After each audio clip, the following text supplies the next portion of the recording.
Un premier exemple, C est un cercle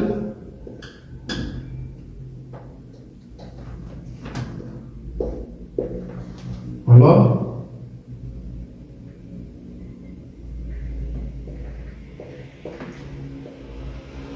Je trace des cordes.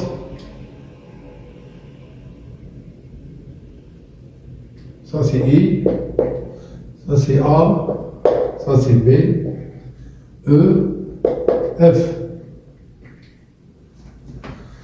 Montrons que les deux triangles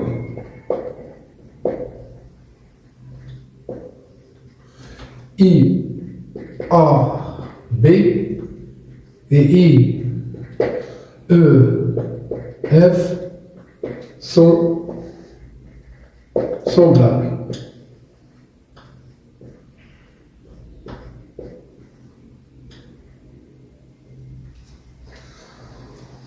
Avant tout, on doit penser, d'après le premier cas étudié jusqu'à maintenant, à trouver deux angles dans l'un de même mesure que deux angles dans l'autre. Ce qu'il y a si facile à repérer, c'est deux angles de même sommet I. Il s'agit de A, I, B et E, I, F. N'est-ce pas qu'il s'agit de deux angles opposés par le sommet I? Eh bien, leur propriété, c'est qu'ils ont la même mesure. Bien, je vous montre que les deux angles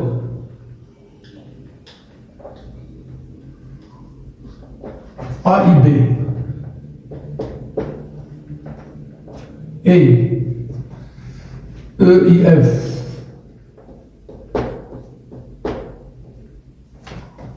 sont opposés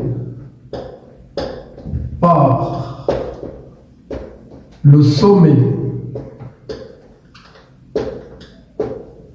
I. Alors, je note qu'ils ont la même mesure, c'est-à-dire A et B est de même mesure que E et F.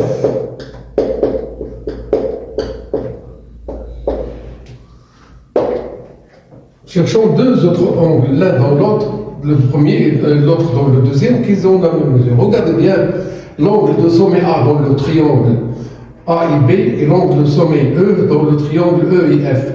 N'est-ce pas qu'il s'agit de deux angles inscrits dans le même cercle C qui interceptent le même arc BF, alors ils ont la même mesure. Les deux angles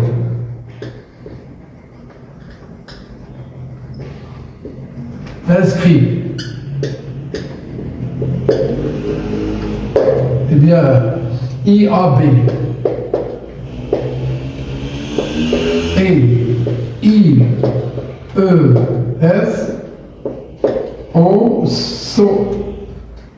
interceptent tous les deux le même arc BF dans le cercle C.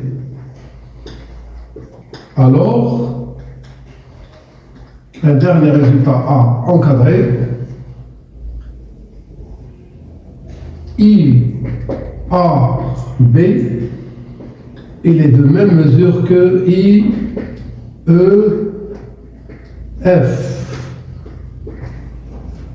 Eh bien, d'après ce qu'on a encadré, donc, le triangle IAB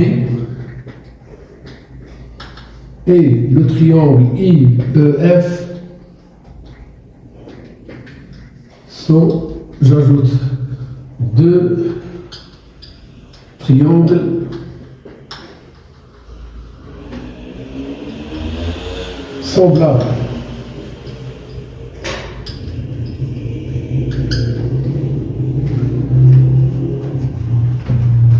Dressant un tableau pour montrer les angles homologues.